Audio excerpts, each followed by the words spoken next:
Hi all, welcome back to my channel. என் பேர் வந்து விஷ்ணுமதி. என்னோட சேனல் உங்களுக்கு பிடிச்சிருந்தா மறக்காமல் லைக் பண்ணி, ஷேர் பண்ணி, சப்ஸ்கிரைப் பண்ணி வச்சுக்கோங்க.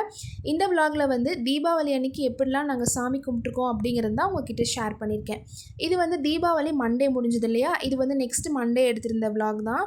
அன்றைக்கி வந்து நாங்கள் சாமி கும்பிடல, எங்களுக்கு வந்து கொஞ்சம் வேலையாக இருந்ததுனால நாங்கள் நெக்ஸ்ட் மண்டே தான் வந்து கும்பிட்டுருந்தோம். இந்த தீபாவளி அப்போது நாங்கள் மெயினாக வந்து எங்கள் தாத்தா பாட்டி இறந்தவங்க இருக்காங்க இல்லையா, அவங்களுக்கு தான் வந்து சாமி கும்பிடுவோம். அதுக்கு முன்னாடி எங்கள் வீட்டில் இருக்க சாமி, அப்புறம் எங்கள் குலதெய்வ சாமி, இதுக்கு வந்து தேங்காய், வாழைப்பழம் இதெல்லாம் வச்சு சாமி கும்பிட்ருவோம். இந்த பாக்ஸில் தான் வந்து எங்கள் சாமி இருக்குது.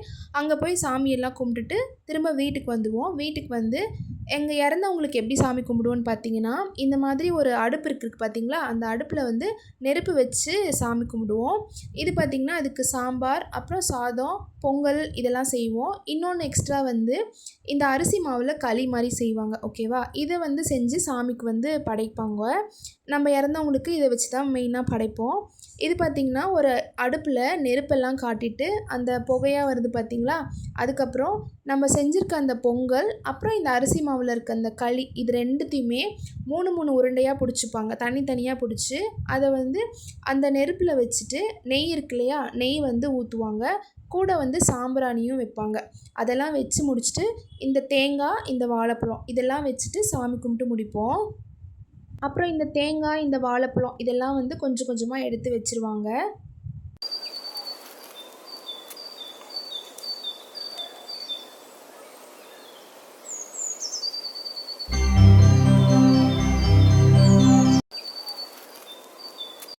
நெக்ஸ்ட்டு சாமி கும்பிட்டு முடிச்சதுக்கப்புறம் பார்த்திங்கன்னா சாதம், இந்த சாம்பார், பொங்கல், அப்புறம் அந்த அரிசி மாவில் செஞ்சுருக்க அந்த களி, இது 4மே சேர்த்தி அது கூட கொஞ்சமாக நெய் ஆட் பண்ணி இதை வந்து உருண்டை பிடிச்சி அப்போ அங்கே யார் யாரெல்லாம் சாமி கும்பிட நின்றுட்டுருக்காங்களோ அவங்களுக்கு எல்லாத்துக்குமே கொடுப்பாங்க.